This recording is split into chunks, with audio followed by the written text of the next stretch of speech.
What's up guys, I got a quick tutorial for you today on how to install Lightroom's brand new profiles. Profiles are Lightroom's updated version of presets as of Lightroom Update 7.3 and Camera Raw Update 10.3.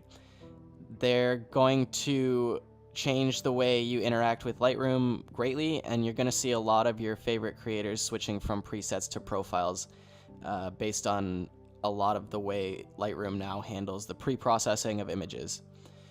So this is going to look very similar to the way you used to install Lightroom presets. We're going to go up here to the Preferences tab.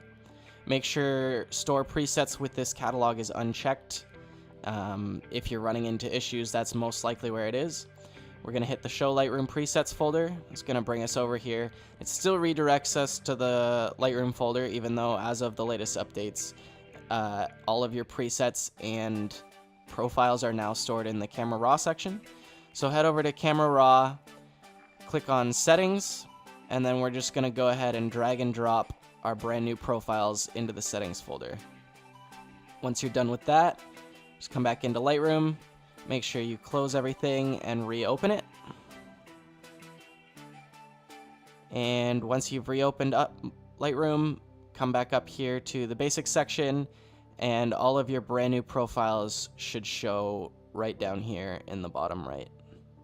Make sure to check out the links in the description. I've got 7 awesome profiles for you, as well as them in both JPEG and RAW preset form if you prefer the legacy version. I've also got nearly 200 free sound effects for you guys to take advantage of. So if this video was helpful, make sure to tap the like button, hit subscribe, because I've got new content coming at you 3 times a week.